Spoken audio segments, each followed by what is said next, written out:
So you go. So when you went from I don't think we've had a lot of people on the show that we could reference this to. Is like when you left because the AEW they don't let their wrestlers talk to us because we're.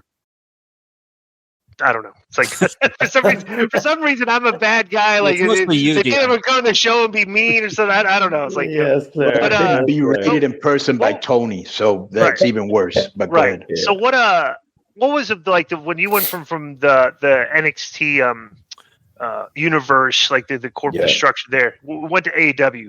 Right off the top of your head, major differences. Quite a lot less structure. Quite a bit more freedom, which at first I think a lot of the boys, you kind of welcome it, but then you experience it for a little while, and it gets a little frustrating, to be totally honest. Like, is there a part of it, Bobby, let me interrupt because I'll forget. Please, is there a part of it that when you let guys fix their own matches, sometimes you have guys that, have a lot of power and they're selfish and you can't do about it? But go ahead. They have that problem in Mexico. Yeah.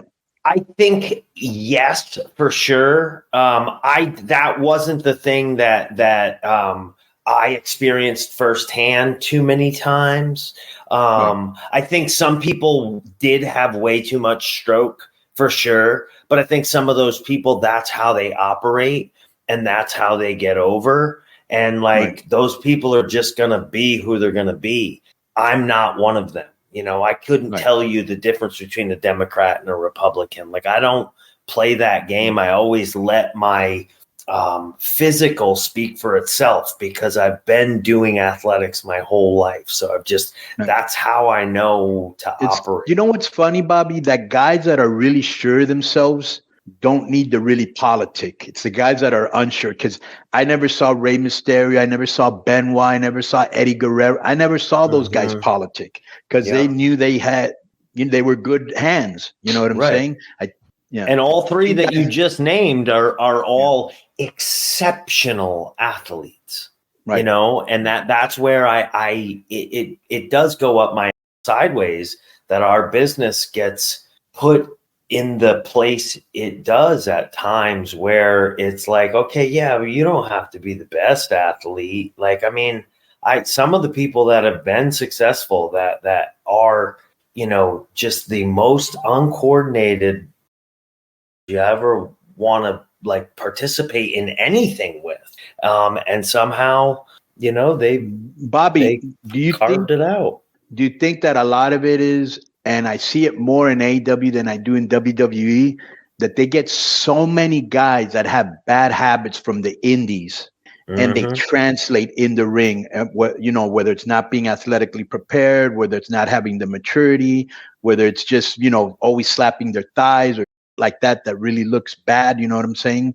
Do you think that's a part of it, that all the guys that they brought from the indie that carried over bad habits, or no? I do. I think that there's a middle ground where there's too much structure, there's not enough structure, and there's a sweet spot in the middle. And I don't think that AEW, I think they're closer to the maybe too much freedom. And you can't, the boys sometimes need to be saved from the boys. Yeah, right. They're their own worst enemy. Right, exactly. Bro, I had a wrestler, and I've said the name before. So we had L.A. Park. He was the original guy that was in WCW. Okay. So when he left the company, that's not his IP. So they took it from him and they gave it to another guy. Right. Okay. And this guy just called himself L.A. Park instead of La Parca, which is the original name. Right. So I had come up with the idea where they would both fight each other over the name.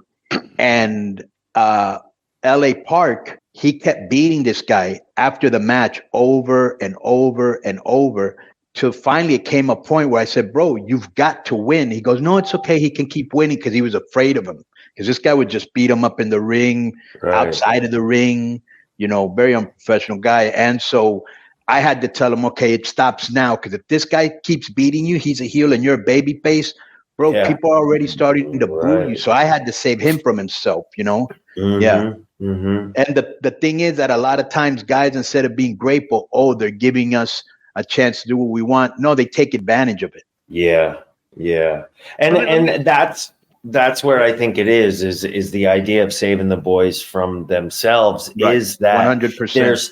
If the inmates can't run the asylum, the inmates cannot run the asylum. There has to be a governor put on, and the creativity's great. But like I said, there has to be a governor for it, something that funnels it into something constructive as opposed to, how many times are people just trying to get their in or suspicious of this guy's just trying to get his that creates dissension. That doesn't create unity in the locker room. And, that's where I think a company can be successful is when it feels like, okay, well, we're going out there to put on the best show we can put on. And that I'll say this. I mean, that's what NXT Black and Gold felt like, the takeovers. It felt like it was 7 to 8 matches and everybody was getting, a decent amount of time and the stories the fans were invested in. So we're all going to go out there and just try to have a great show. Right. And you could tell, bro, we loved those shows and we put it over. When you were there, NXT was incredible. Then were you there when Bruce and Vince took over? No, I think I was released right before that. Okay. Because, bro, whatever they were doing, and I have a lot of respect for both those guys because they've done a lot of good but they've also done, bro, that show sucked. And they even we even have a friend that works there and we were like, bro, what's going on in the show? And he didn't even know. Right. Yeah. And they brought really green people in. The story sucked. But now, I don't know if you've seen NXT recently, bro, they've got some good people there now. I agree. Yeah. I agree. My 10-year-old, my wife and I, we have a 10-year-old daughter and she watches all of them. NXT, Raw, SmackDown, AEW. She doesn't care what it is. She'll watch it. Right. And I love that. That's a fan. That's the stuff that, each of us were at one time and why we are still involved now. Yo, what up? This is Conan, and I host Keeping It 100, my co-host, Disco Inferno, unfortunately. Well, I'd say you're my co-host. Listen, every Thursday here on Spreaker, we talk pro wrestling, sports, movies, music, TV, pop culture, and some politics. It's everything the rest of the pro wrestling podcasts are not. Tune in to hear myself, the superior one, educate and inform. Tune in to hear me bury Disco. That's very disrespectful. Join us every Thursday on Spreaker and keep it 100. Boom!